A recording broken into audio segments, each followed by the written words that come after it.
Greetings, members, one and all of the Salivation Nation. We are going to explore silver's dirty secrets.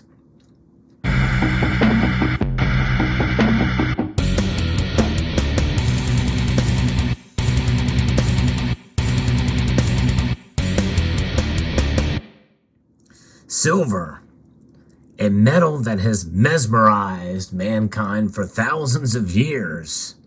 There was a time in history when silver was valued as much as gold for a brief period of time in Egypt. Many people long for those days. In fact, some have even speculated and predicted that we'll get there one time again. But here's a dirty little secret for you. Silver is not going to ever get as valuable as gold is ever, by any stretch, by any measure. It will never be on a 1-to-1 price ratio with gold. However, another little dirty secret is about the price ratio between gold and silver is that it can be measured in multiple different ways. I did a video talking about that there's actually 4 different gold to silver price ratios. The one that really matters is the one that's there if you need to make that trade at the time of selling or actually making that trade between the gold to silver ratio. But nonetheless, it's a measure to see how silver performs against gold.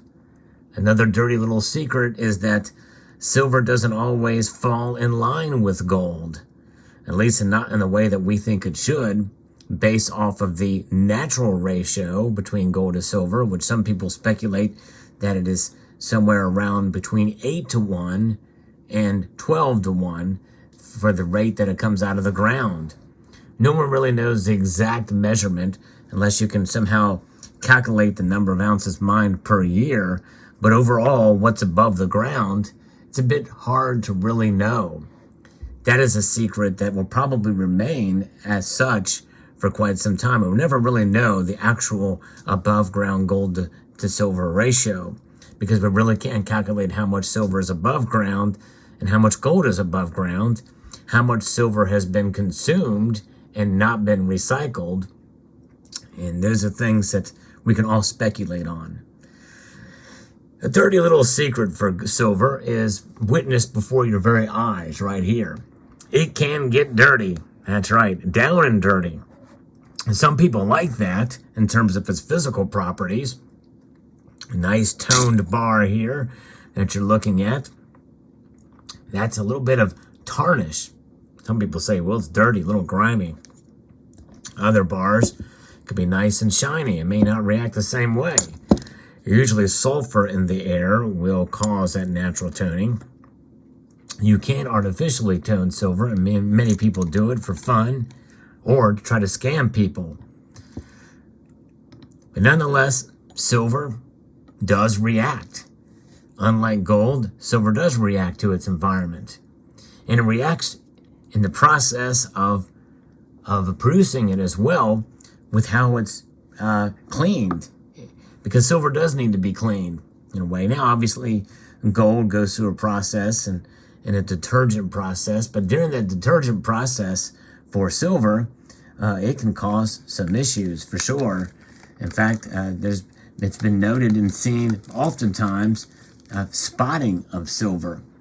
And that occurs when these milk spots occur after the silver has been washed and cleaned, and the detergent is not rinsed off properly or completely from the planchets or the blanks for the bars, and then they form these milk spots after they are annealed or heated up. So it bakes that detergent into the bars or the planchets. And the coins themselves, then that little secret of what happened there may not manifest itself until after a coin is graded, for instance. In fact, I crushed one out of a slab that was a Canadian maple leaf that had heavy milk spots that occurred after grading. Sometimes it's months after it's done that they manifest themselves. That's a dirty little secret about silver. Now, we all hate those milk spots, but One positive thing about milk spots, and another dirty little secret about silver, is that can be a savings grace, because if you see milk spots in the silver, that means you know that it's real. It's a genuine article, the real product there. Yes, indeed. That's a nice little dirty secret. Here's another dirty little secret about silver. Its price can be affected by multiple different factors, as we know. But many people think that silver's price is completely suppressed, and that's the only thing keeping it down. Here's a dirty little secret for you about silver. It's not. And I'm saying this after, at this point in time, I'm much more open to the idea of price suppression for silver, more open to it than ever before.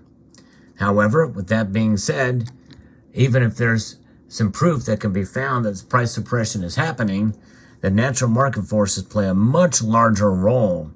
There's factors like industrial demand, the dollar index, and bond yields, and other things that can put a great deal of pressure on silver price. And those are the things that should worry folks more than price suppression, in my view. And that's a dirty little secret, is that it is treated differently than gold in that regard in terms of the price, because largely silver is an industrial asset. It is the most versatile metal out there, which is a good thing. And the demand for it is projected to increase over the next couple of years. But the supply chains and things like inflation and other factors are weighing down on it right now. And that industrial demand and how it's being treated as this commodity as opposed to a monetary metal or a hedge or protection against inflation and deflation and economic instability, they are at war with each other in the price. So it frustrates many of us, or it may excite us because we can buy more. But here's another dirty little secret, which is not so secretive these days, and that is the premiums. The premiums themselves are not a secret, but what may be a secret is about how those premiums are calculated. Indeed, those premiums are calculated based off of demand for the physical product, like you see here, coins, rounds, and bars. But what is involved in those premiums? Well, you have manufacturing cost. To manufacture an ounce of silver probably costs about the same as it does to produce an ounce of gold. You do the math on that and you can see why premiums are higher for silver than they are for gold. Same process for the most part. There are some slight variations. That's a little dirty secret that we have to think about when buying. Then you have the brokers, and you've got the middlemen that are involved with silver. Then you have the bullion dealers that apply their premium.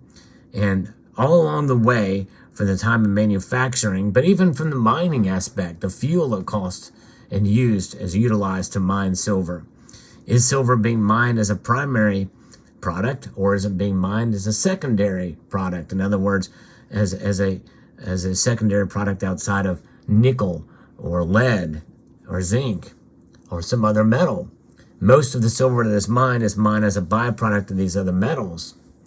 And so therefore its cost is generally less, but also coming through and separating it out and sending it into the refiners in that process, and then producing the blanks, and then finally striking and distribution out to bullion dealers to sell to you and I. Dirty little secret. There's multiple ways to calculate premiums. And in that premium, this dirty little secret is not really talked about a whole lot in the community, so that's why I consider it a secret, is that we have all these premiums that are on silver, which we can blame the silver squeeze for, we can blame raids and the like. But the dirty little secret is yes, they do play some role, but largely increased silver premiums are because of increased demand, number one, which is tied to supply chain issues and the bottleneck in production and the like. But here's another thing that's a dirty little secret in terms of silver, especially right now. Inflation. Inflation is playing a very large role in silver's premiums, I feel, and it's not talked about enough. Because just like when you go get a cheeseburger or a Big Mac or any other thing, gas, or any other thing that's gone up in price because of inflation, don't you think silver, do you really think that silver is immune from that? No, it is not. Inflation plays a huge role in silver's price. So there's a dirty little secret you can take with you about silver. So what other dirty little secrets can you think of for silver? I think that we can probably list some more from here and there. But I think the one dirty little secret about silver that I think people should come to realize is that it really is, over the course of time, and that's just it, you've got to look at it temporally. If you do it the right way, and you buy silver the right way, you got to be a little bit more strategic nowadays when you buy silver than you have in the past, in my view. That's a dirty little secret. But if you do it the right way, it will preserve your wealth. It will preserve your wealth. But another dirty little secret is there is a wrong way to buy silver too. And we'll talk about that maybe in another video. But you can lose big time in silver, and you can gain big time in silver. Dirty little secret to think about is that it's not going to go to the moon. If it does go to the moon, we're going to be living in very scary times. It's not going to break out. There's nothing holding it down to the point where it's just going to explode in price based off of today's environment. There's a lot of nasty things happening in the world today, geopolitically as well as economically. But nonetheless, silver will definitely preserve your wealth over the course of time. What that time looks like is that they're going to depend on how you buy it, where you buy it. Nonetheless, I think the best thing about silver is understanding that to be realistic about silver is to break the code of the secrets. And if you know those secrets, then you'll be in a good place with silver. Keep your expectations realistic about silver, and you'll be fine. Because the people that have unrealistic expectations about silver, well, they end up hating it down the road. And that's not what we want. We want to spread the message about silver across the land, across the community, communities, upon various social media platforms for what it is and what it has done in the past and what it is now. History is a good guide. They say history may not necessarily repeat itself, but it often rhymes. And I think that is the case here for silver. So there you go. Let me know what your thoughts are in the comment section below. I would like to extend a multitude of gratitude to you all for taking the time to watch this video. And I want to encourage you to check out some of my other recent videos. And I want to encourage you to please rate, share, comment, and subscribe.